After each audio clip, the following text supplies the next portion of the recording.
everybody. We have a small group today, and I know just in my drive from home to here, I passed by the Out of the Way Cafe. They've got a load of volunteers loading up goods for the flood relief folks. At least one of our churches, the Cowboy Church, has a big charity event going on today, and some of the others may also. So I feel like there's a lot going on in our little community today. But the good news is we record this, and so those who haven't, who weren't able to come today, will be able to see it on our YouTube channel. If you didn't sign in and get I want to call it a raffle ticket, but it's not a raffle, it's a door prize ticket. Get that now. We have donuts, nice treat for today. In case anybody's wondering, our first annual garden tour, which is going to be our major fundraiser for the group, made $3,500. So yay! And we have a date for the second annual, so mark it down, June 6th. Locations to be determined. And we give a thanks to the folks who hosted those garden tours. They were wonderful. The teaching garden is working on phases for fencing to keep the deer out and developing more beds. Sheila, do you want me to talk about our work days coming up, or do you want to? You got it. Okay, so we're going to be installing the second wicking bed in the teaching garden, which, as y'all know, is right out front here, and you can help. On August 13th, which is a Wednesday, 7:30 in the morning, we're going to start the stage 1 of the installation of that bed. And then Saturday, August 16th, preceding our program on pollinators and native plants, we're going to finish constructing that wicking bed. So you can come at 10 a.m. to help put that together, and then the program is at 11. Other upcoming monthly programs and meetings and activities. August 16th, as I just said, the topic for that program will be pollinators and Texas natives by Teresa Butler. She's Native Plant Society of the Texas Burnley chapter. And September 20th, rather than a regular meeting and program, we're going to be having our fall plant adoption. So if any of you want to get seeds started now, or start to propagate plants for that event, now would be the time. It's about 2 months away. Can I add something to that? Yes, please.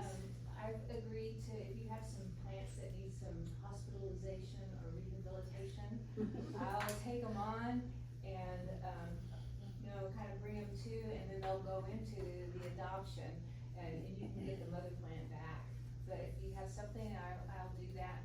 I've got the facility to hold them, and maybe most of the know-how, what to do, and that is a good way to raise money for our teaching garden. So any assistance in that category would be much appreciated. Thank you, Sheila Harris. Sheila Harris is the one to talk to for that. October 18th will be our October meeting. We're finalizing a speaker for that, unless we have any news. We're finalizing a speaker on that, so when we find out what that topic and speaker is going to be, we will let you know.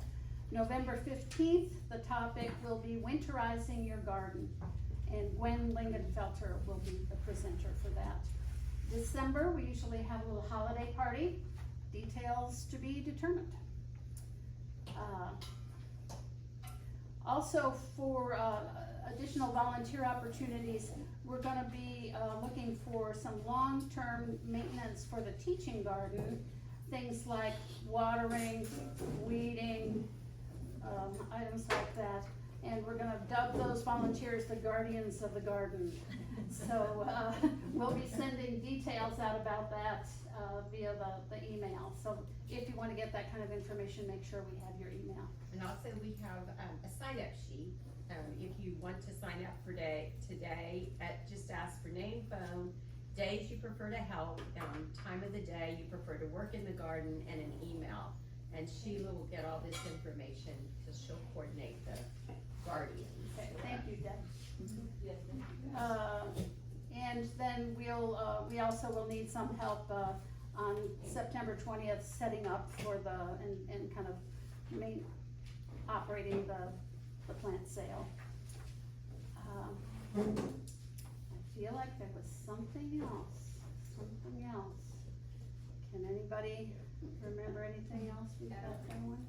Information about the Rain Bees, presentation at the community center. Oh, Great yes. opportunity. Yes, so this isn't a program that we are sponsoring, but, it's a wonderful opportunity, and I don't remember the details of that date. Do Okay, I you can remember, say, please? this is, well, actually, the Rain Bees came to us and consulted, helped us get our water catchment. They are big time into the future of water conservation, et cetera. If you need to know anything about it, they're on it. Larry Sun and Stephen Graham. This past Thursday, they did their first presentation on how to do wicking gardens, and it was super duper informative. They have a great PowerPoint. They're entertaining. The next one will be August 21st, and they're coming every month until December. So, or through December. So, make a point. It's 6 to 8 on a Thursday evening. I've got the dates here. I'll just It's pass at this the around. Lakehills Community Center. And the Lakehills Lakehills Community Center. What did I say? You didn't give a location. Oh, sorry, okay. That's okay.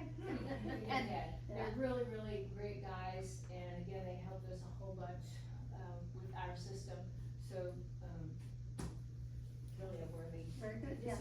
I think, they've come to your house, Yes. they've come to my house, and they will size a, Build your plan. yeah, they'll size your water catchment, system if you like. Mhm. Very informative, Free. they're volunteer, they do this for fun, this is their retirement gig. It is. Yeah. Okay, well, today our topic is straw bale gardening, and we have as a speaker Brandi Conover. So she's gonna be telling us all about this, and I know there's been a lot of interest in this, which is one of the reasons I'm sorry that there was so much else going on in town, because I know a lot of people I'm were involved with a interested. lot too, so I understand. Yes, but we are, as I say, we will have this posted, the video posted to our YouTube. And I've shared the link to the slideshow, and then I have like a photo gallery thing afterwards. I shared both those links with Denise already, so she said she's gonna attach it, Yes, so. yeah, great. So Okay. Brandi, tell us a little about yourself Okay. and then begin. Okay, so my name is Brandi Conover. We've lived in Lakehills since 2005. We're at Bach Parker 37. My husband and I and our family, we raised our kids out here. And so I've always, well, I don't think I ever really had a green thumb on, honestly, but I always still enjoyed trying to garden, and it's always been in pots, and obviously it's hill country, so we got rocks everywhere, right? And so that I was just never so successful. But during 2020, probably during that COVID time, when we're ready to start, our spring gardens and stuff, I had seen a friend share about straw bale gardening, and I was like, well, that sounds really interesting. I never had heard about it in my life, and so I just went on to wherever, Walmart, Amazon, I don't know. And bought the book. Back then it was maybe $20 or something. I don't really remember. But so I just read it and I took notes on it and I was like, I had seen enough. There's an official Straw Bale Gardens Facebook page by this author, Joe Karsten, and he's got many what is it called, volumes, I guess, where he updates it over the years. And I just was like, this looks like promising, because I enjoy it, but I just haven't been so good at it. And this really, I just read through it. I mean, there's my notes even, which helped me make the PowerPoint. And so, welcome to pass this around if you'd like. I did let the ladies know I purchased one as a door prize, so someone will get a copy of this at the end. So hopefully you find it interesting. So anyhow, can everyone see this okay? There's no volume or anything to it. I believe if I press on the right, it'll turn the page. So anyhow, this was just one from kind of beginning to end. I think this was last year's photos. And so every year I've grown it. The first year I started with 6 bales, and I'll have a picture of that. And I always get my bales. It's at Well, it's in Kerrville, but it's the double D trailers. This past year went to Ingram, so I don't know if they were affected, with the water, because they are right there. I figured so. But that's usually where I can find the straw bales. Joe Carson is, and I'm not endorsed, I'm just like doing this. He'd probably be like, what are you doing? But anyway, he's out of Minnesota, so straw is of course easier to find. I think next year I'm gonna try hay just because the price difference. I end up paying about $11 a bale, but just like y'all are all gardeners, so when you harvest it, it's like it's worth all its weight in gold. So that's up to you to determine. I'm gonna probably try one of each and see how it works. So anyhow, all right. So I think I just Touch the screen. Drag the screen. swipe it. Yeah. Try swiping up, like Up. this along the side. Yeah, I did it earlier by accident and showed like the whole slideshow. Okay, there we There you go. go. Okay, so what are the benefits and why is it better than soil? So there are really no weeds, and I know it seems hard to believe that, but there's really not. I mean, I may pull a few off the side of the bales that are growing because maybe there was something in the bale beforehand. But there's no bale. I mean, there's no weeds, like zero weeds, and I plant them. Some are on the ground. I'll show that process. Some are in a planter thing that my husband made. But they're I mean, y'all know how tall bales are, right? So they're that height and stuff just grows after this conditioning process. And so I know that's hard to believe, but it's for real. So that's why I really love it. Okay.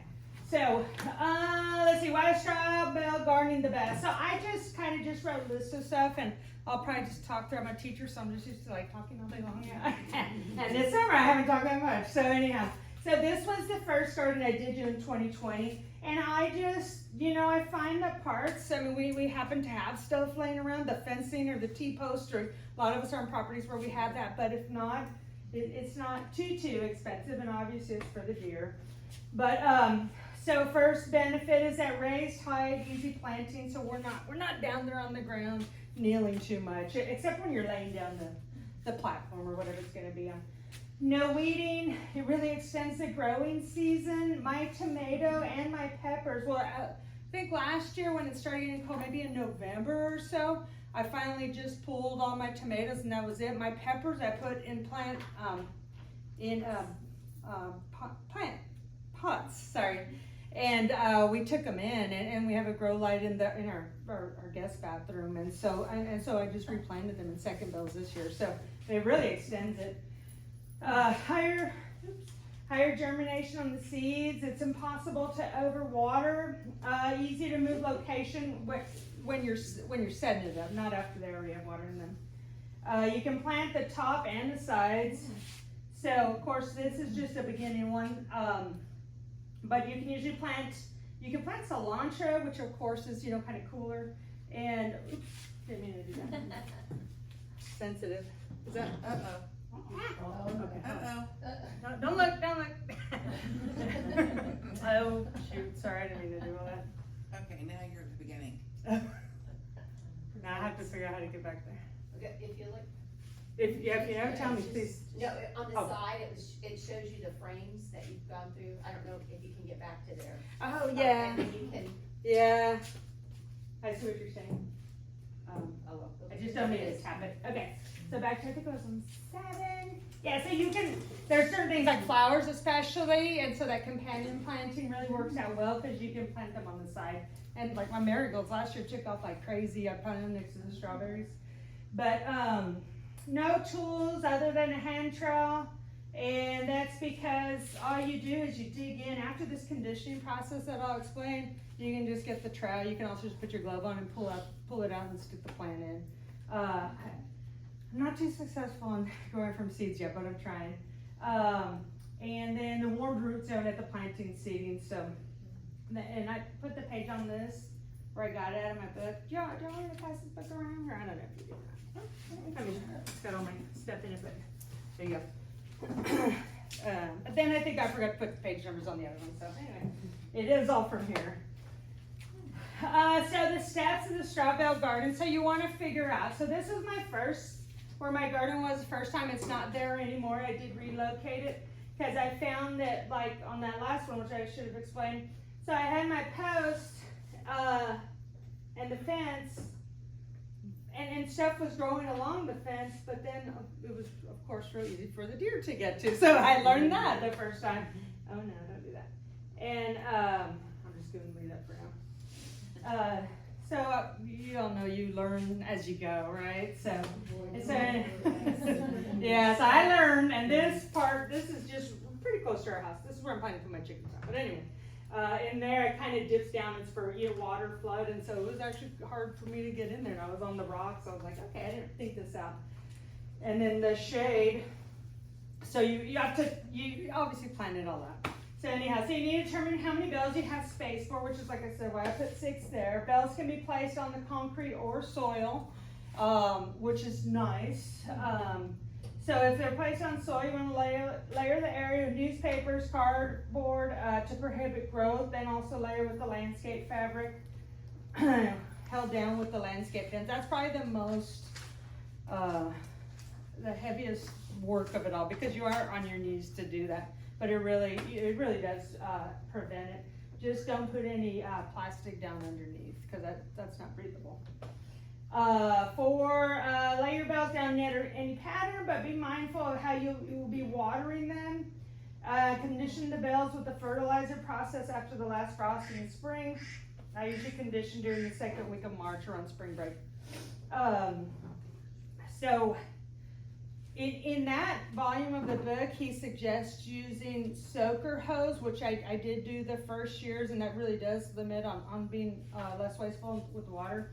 But I moved on to drip irrigation, and that really limits the amount of water that's wasted. So, but you have to think about that when you're setting it up.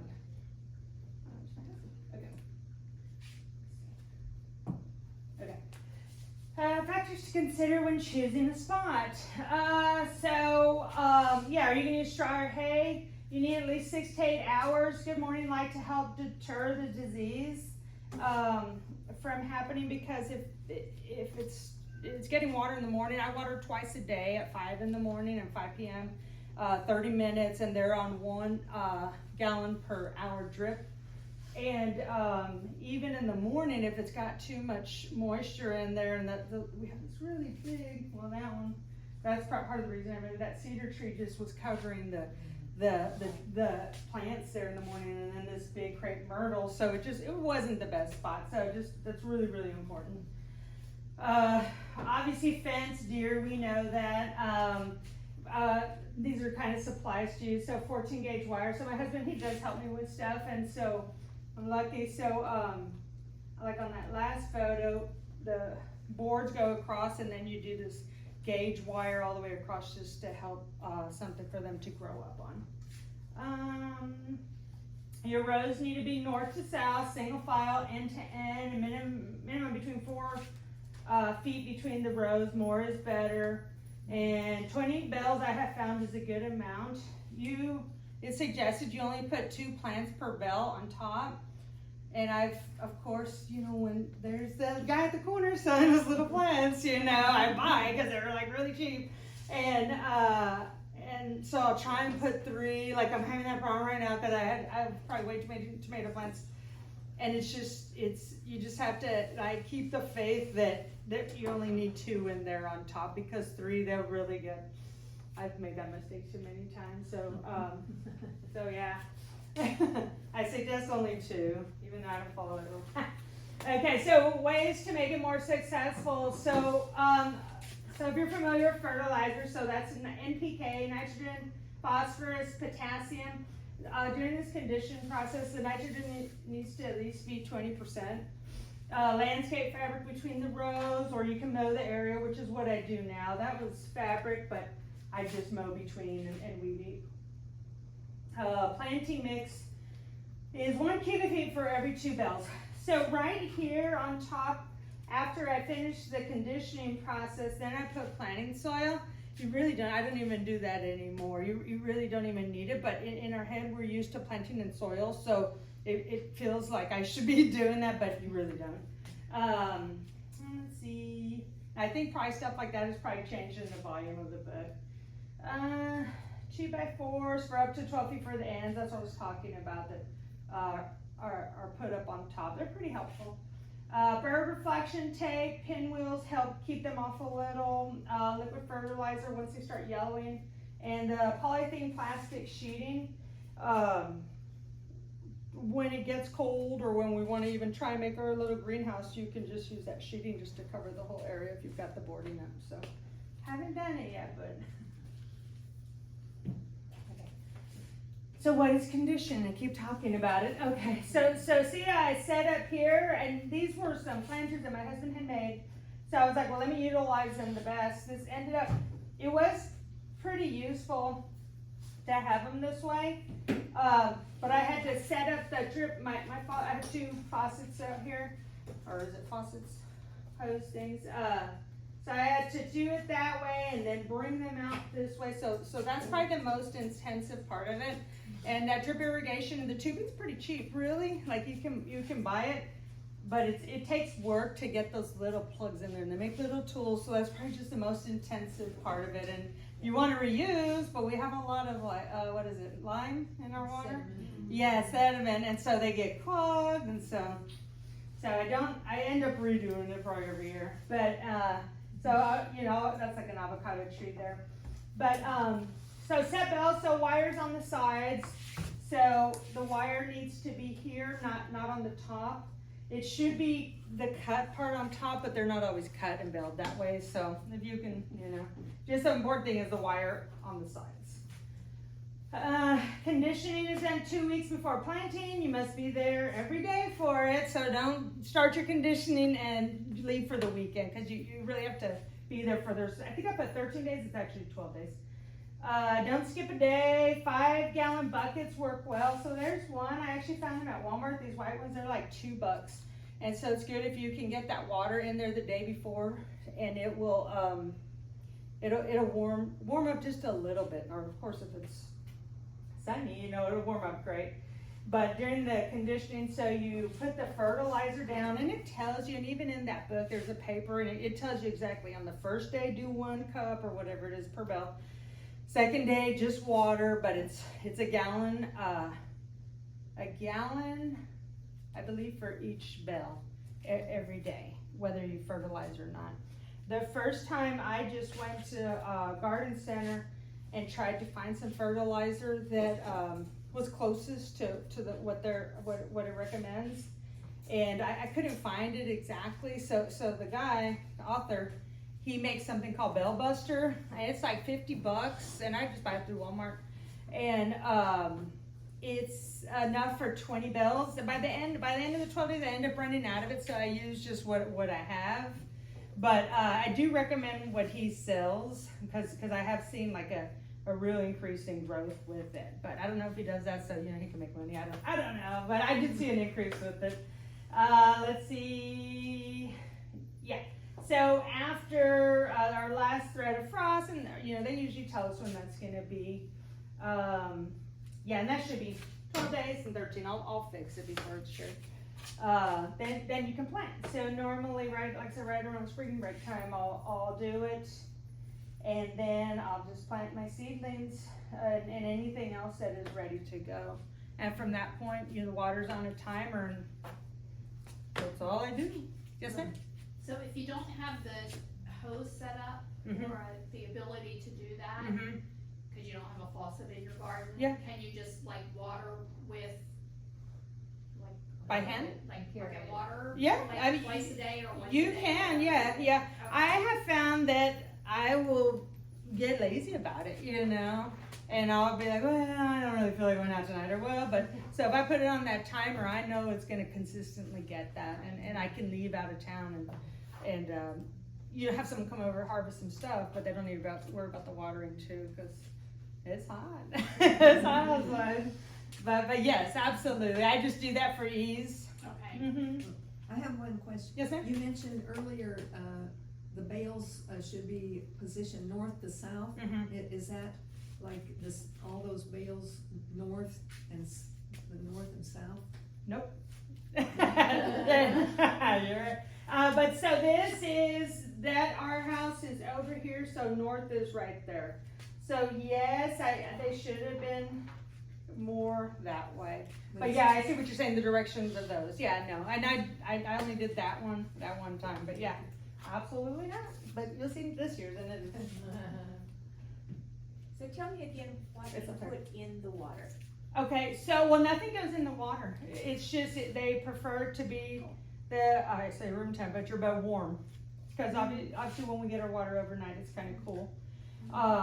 But the fertilizer, so I just, bless you, I just, buy the cup, from dollar store, whatever, the measuring cup, dip it in, and it's 1 cup there, 1 cup there, 1 cup On there. the bale? On the bell, directly on the bell. Okay. And so You pour the water over?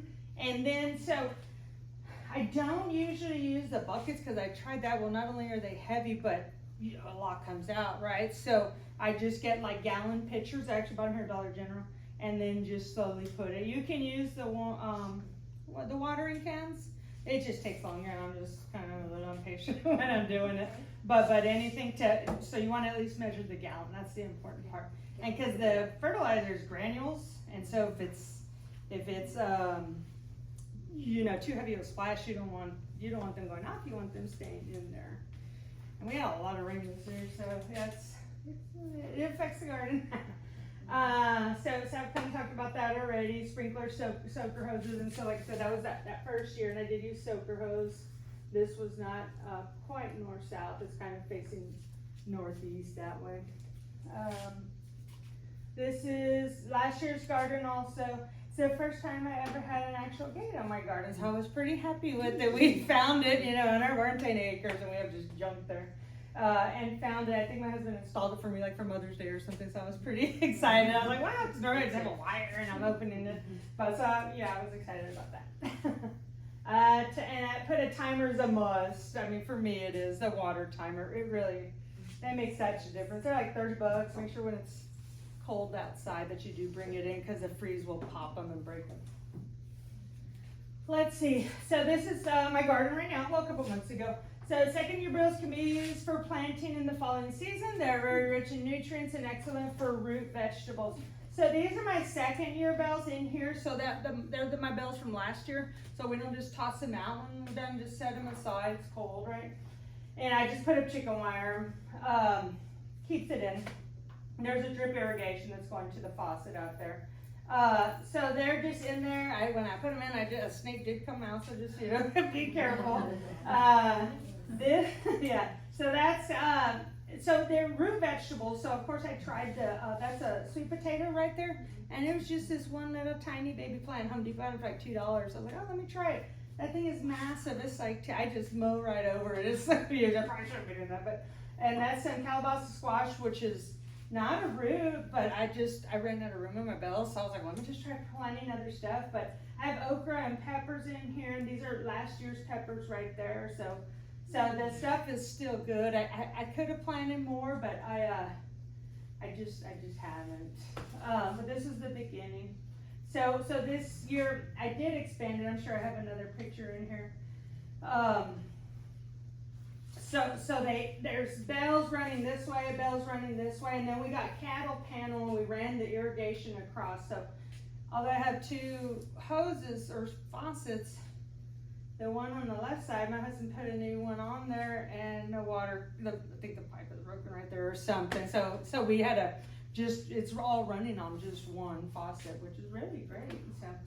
So anyhow, so we just ran it across there. So that's all cucumbers and my melons, and then cucumbers on the end too. So the goal, of course, is for it to go over. Okay. Randy, Is it? have you harvested sweet potatoes yet? No, it's my first time to grow it. I heard or read that whenever the leaves start yellowing, then that's when something's in there. I don't know if it's gonna be more than one. Does that sound right? Yeah, it should be. Yeah. Let them die. Let them die. I Okay. mean, I don't know, every season it's is different. Yeah, I let them go. Because they're like that bright green, so Yeah, let them. no, they're not ready, you'll Okay. know. Yeah, They they'll look wither bad. and get Really? yellow Okay. and brownish. Yeah, I haven't. I can't wait. It's a treasure hunt. Yeah, really? Okay, well, that snake's bad, and I probably still living in there. And if they're bad ones, I chop off and I still will Really? buy for a dog or, yeah, I always put everything they use. Yeah, absolutely. Okay, cool. Oh, well, there's a picture of it now, so, well, not now, this is also a couple months ago. So there's the tomatoes, like I said, I haven't got too many. I need to figure out more. I know you're supposed to cut off that one in the middle, I forgot what it's called. So I need to work more on that. But there's all my squash there, and then I got red peppers growing there, and all peppers over there. And so it's planted the correct direction. I think next year though, because it is all shading over, well, it's shading, I have okra and other peppers over here, it's shading them a little too much, so I may move them, so that's it, right there. So Brandi, which way is north in that picture? I planted it like to face north this time. Yes, ma'am? So, Oh, okay. sorry, so if north is that way, the Bales. North and south. Cause the sun goes this way, if you have them here, you're gonna be shading a lot, which is.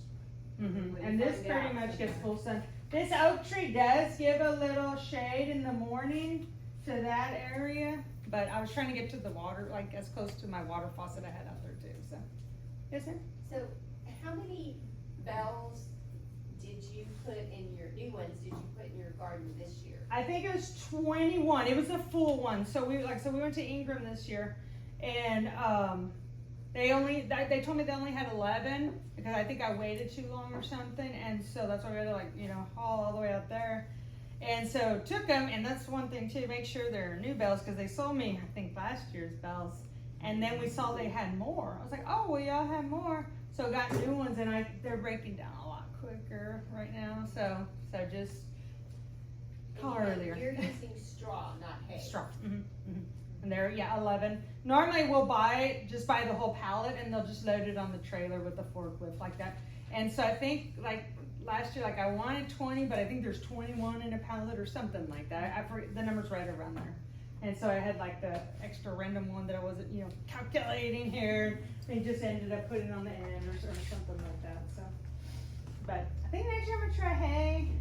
I mean, I'm so good at I'm so successful with it. I kind of, if it ain't broke, don't fix, But yeah, that $11 a bill is kind of a lot.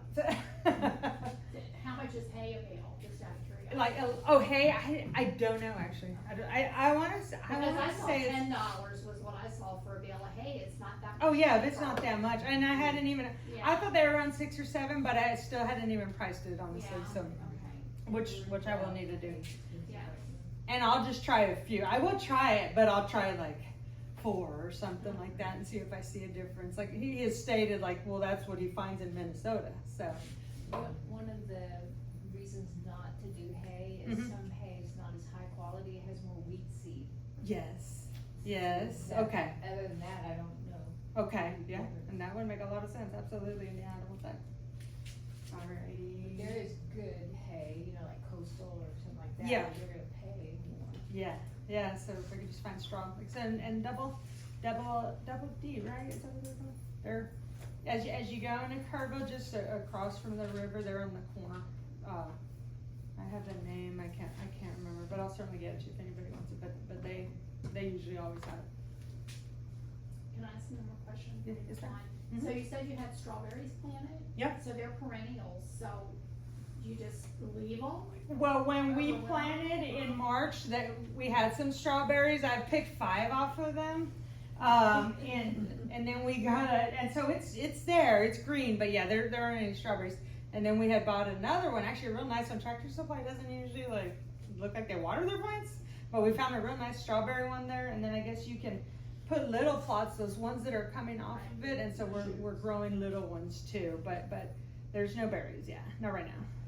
Like the cilantro too. But you don't, because you said that you have this year's straw bales and last year's straw bales.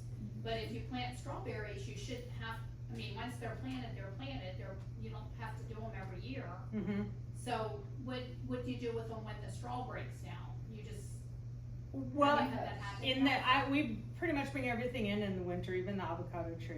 Okay, So we just, I'll put them in pots, okay, and it's just. and then just put them back out. Yep. And I figure they survive, and if not, it was real hard to like even just get rid of the tomato plants, but I even had this last, year, a big poblano plant, but I couldn't fit it in the bathroom. So that's the only reason I had to let it go. I know, I was like, okay, I need a greenhouse, which is why I need to try the plastic thing and see if we can make something. Let me see. Oh yeah, central water timer, sit back and wait to harvest. Oh, that might be my last side. I think I only did 10. Oh wait, that's not doing anything. Are those your tomatoes on the left? Mm-hmm. Wow. Which I need to trim up a little bit, but, and then I have, zinnias growing right there. I probably should have put more pictures of like the harvested plants. That's been very helpful. But you're basically planting anything and everything. And, wow. I've got okra like this big, and I'm just like, we've only got 5 so far, but I'm like, I don't know what to do. So all my jalapenos, I pickle them. My cucumbers, I need a better pickle recipe. I've tried two different ones, and we had a lot of cucumbers. You need to grow dill then too. Grow dill? Yeah, well, I actually did. It just died recently, though. I did the heat. Okay, yeah, it's like all those herbs. The only one doing good rhubarb is parsley right now. It's like huge. But you never know. Yeah, well, I try, believe me. I do try. I had the dill right next to the okra. The spices were kind of all along on this side, the spice herbs. Let me see. Okay, I think that's but then I created a little slideshow. It goes kind of fast, but there's 50 pictures, and I couldn't figure out how to slow it down. Can I show that y'all too? It won't take very long. And I was golfing this morning, so I'm sorry if I just realized I forgot that I'm sorry. Let's see. I had it already scheduled before I scheduled this. Let's see. So I believe I can just close that. No. Let me see. I just need to go into my photos. Okay. My photos don't look. I don't know what it's gonna show here. Let's see. Favorites. Okay. Oh, it's kind of fast. I couldn't figure out how to slow it down. It's just my pictures over the years. That looks great though. Love it. And that shows the progression, which is very helpful. Yeah, over the years too. So there's lettuce that was growing. Are there any plants that grow especially well in this technique, or? Those cucumbers, the peppers, the squash, just really, I mean, I was even the squash boards, I already got to my squash, unfortunately. I was injecting them and everything, but I only have 2 squash plants left right now. I mean, the tomato, I mean, everything really. Need a duck. They'll eat those. Do what? A duck. A duck? If you get a duck, they'll eat those. I would love a duck. Oh, I think it's replaying now. Like I said, I couldn't figure out how to slow it down. And I probably could have had more pictures of harvested stuff, but.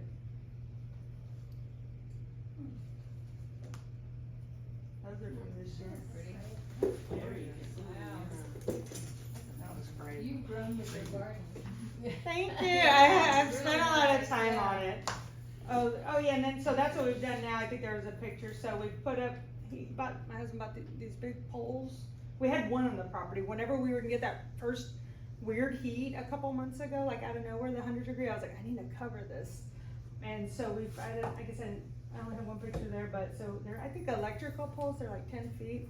So we put those and you put them in the ground next to the T-post, and then we put, I think 2 or 3 of the shade protectors, and I'm just leaving it up.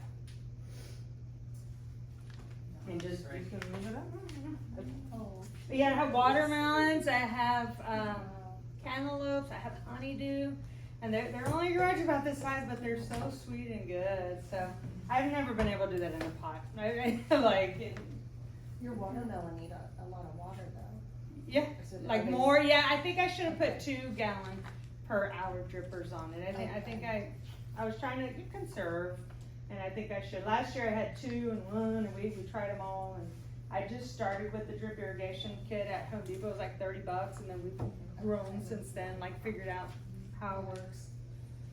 Okay. You know those squash blossoms? You can eat those. I have heard that, and someone gave me a recipe too. Yeah. The only thing I feel bad with them is that's where usually where I'll find bees in, and I kinda wanna leave them for the bees, so I don't. Oh, wait, that's a different picture there, I don't know. Okay, so I'm gonna. That's a. And they're delicious. My Let's mom had a see. pin of a squash blossom that is preserved. Oh, yeah, it's a teacher picture there. Okay, I'm gonna just sign out so I don't I forget. don't know if you can eat them, but I'll bet you could just put that plastic, that liquid plastic, where you preserve them. Maybe. Well, I'll have to figure out how to sign up, but any other questions? That's all I have. I don't know if I took too long or not. Yes, ma'am. Are you putting starts in the straw? Can you put seed in there? Yes, and in the book, there is a way it shows like some with tape that you can do Okay. it. I haven't been so successful. I do need to get better than that. That's where I really need to grow. You can do seeds Does in that there. guy, the Joel guy, does he do both? Yep. Okay. And in that book, it explains it all. That's why I even wanted to share, and then Denise did ask me to come. I was like, yeah, I will, because it's been a game changer, you know, and it's just me going through the book and reading and taking notes and doing it year after year. But yes, you can. It's some sort of tape method, I think even with a paper towel or something. So he would never just drop seeds in? No. Okay. No. Like I said, and so yeah, I'll buy the seedling plants at Garden Center, Rainbow Gardens here. I mean, almost anywhere they'll sell them for a decent price, you know. And then yeah, like I said, when it gets cold, I'll pull them out, put them, and then just try, because it's hard to just let them die, right? We all love to garden, obviously. Yes, ma'am? Do you use the soil method, or do you just plant in the straw bales?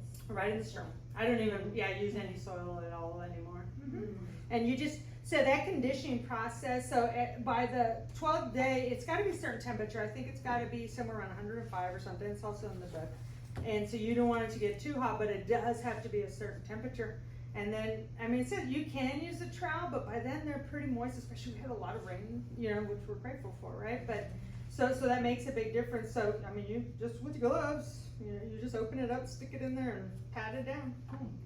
And like that's all I do. And then I put it. Then I'll do the drippers according to where I put the plant. And just twist them and twist it back. Thank you very much. Any other questions? It's worth trying. I mean, it's yeah, I love it. I love it. I think one of our plans is to, we're gonna do a straw bale out here in the demonstration garden and just see. I would love to help with that. So And have you guys. We'll call on you, no problem. So, absolutely, yeah. And I want to learn more about that too. But we'll talk about that. Brandy, is there a best time to plant? Because with putting a straw bale out there, is that something we could still do this summer? Or It's fall, spring, or right is after it the spring frost. thing? And that's when I've done it. That's when it's recommended in there as well. Okay. Even in Well, this he's in climate? Minnesota though, Yeah. Even in this Yeah. climate? so maybe fall. I was gonna say, Yeah, if we probably do fall. do fall gardening, Mm-hmm. I bet we could put one up in September, August. We could try it. You Yes, know, I mean it won't be cold for a while, so Well, that's what, yeah. it just needs to be warm. It doesn't need to be, you know, Yes. not necessarily. It has to be right after the frost, but that's Yeah. the first time it starts getting, you know, not gonna freeze everything. Have you had any trouble late in the summer when we just get so hot that your bales get too hot? No. And this is the first time I put up the shade protectors too. But no, I mean, it stays moist in there. I mean, I could go to it right now and just open it up and stick something in, which I probably will be doing. Like I said, I lost, we did go on vacation, but I lost, like 4 or 5 of my squash, my yellow green zucchini. Because the squash boards, they just, you know, they got them.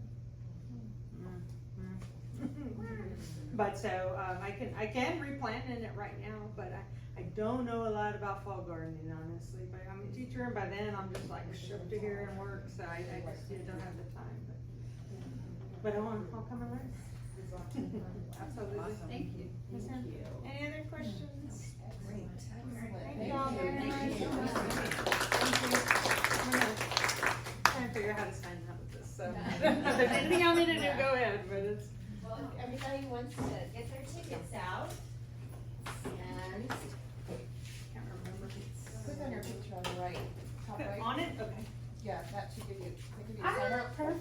said, who knew that? Thank you.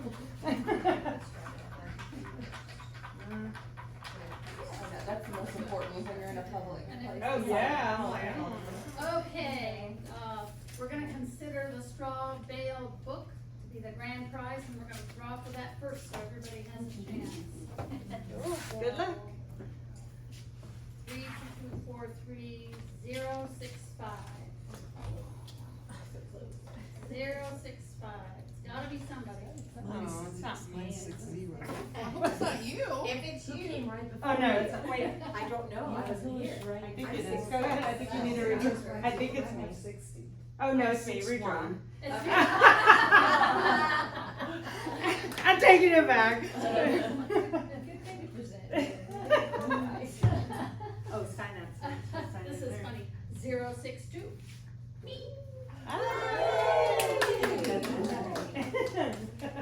Lucky duck. You need to put a borrower's card inside of it.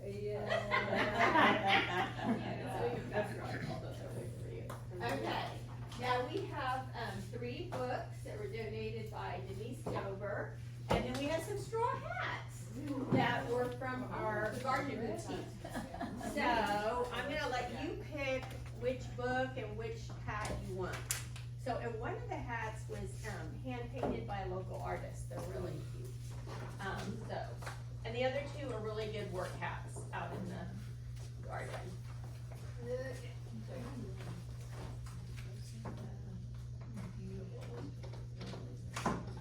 059. I think that's Susie's. Oh, Yay. yay! What do you think she wants, Gary? Hey. Well, Gary might give him a new hat, so. We won't tell. We won't tell her that it was her. Or the book. Yeah, the books are right there, and then these are the 3 hats, so you get to pick a book and a hat. Okay, next one.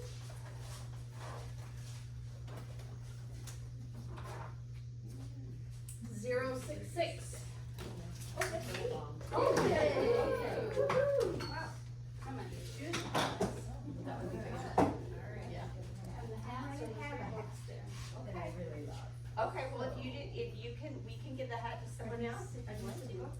Yes, those are the books.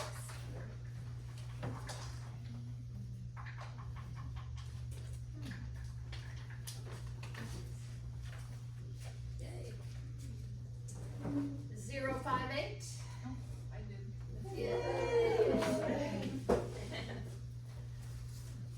Well, we have 1 book left and 2 hats.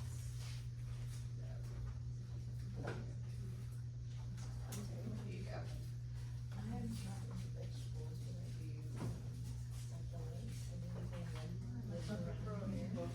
Okay, just a book, okay. And do it.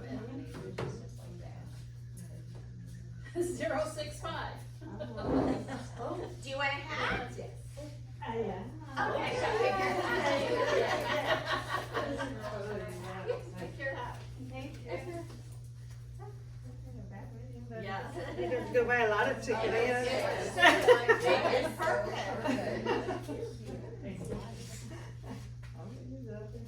And 063. Oh, that's neat. Okay. Look at that. Hand-painted. Painted hat. Oh, that's nice. Well, thank y'all very much. Does anybody else have anything for the good of the group? I have a question. Okay. How do you keep critters from eating your melons?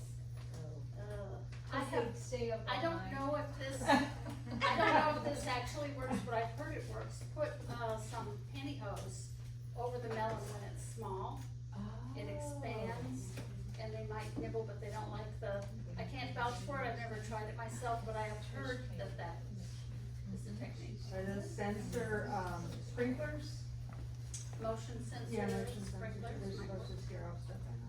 We've had luck with the artificial owls. Oh, yes, really? Very Very good. good. It keeps the barn swallow better. Hey, who's an owl? I did, this is not about melons, but somebody I know put the plastic to keep birds and squirrels from eating stuff from her trees.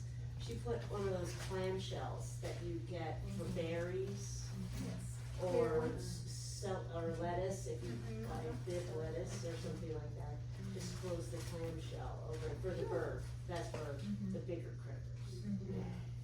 But that lets the light and the air and the water in too. I have melons and they're green, then I go out the next morning and they've hollowed it out. Wow. What is it? What's he? I'm not sure, I bet it's a raccoon. They like to hollow things out and you look and you think, oh, it's good, and then you look and there's nothing inside. Oh my goodness. They like my birds. That's where they stick around. We need a therapist. Thwarted gardener, discouraged. Anything else? Fenced in and then in there? Yes, they're chain link fence, and they're getting in there. So it's something that climbs the fence. Yeah.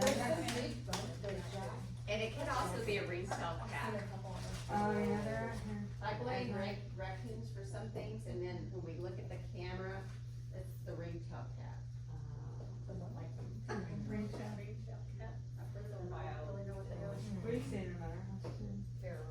They're only at night, but very nocturnal. Yeah, they're not nocturnal. My husband was talking about it, I was like, you're lying. Okay, well, we hope to see some of you, Wednesday, August 13th, 7:30 in the morning to, do stage 1 of the wicking garden installation. And then, hope to see some of you, or most of you, or all of you, at either 10 on Saturday, the 19th, August 19th, to do the second phase of that installation, and or at 11 for the presentation on pollinators and native plants. Thank you all for coming. Thank you. And, if you would please take 2 donuts home with you for your people at home, or have one, have them both.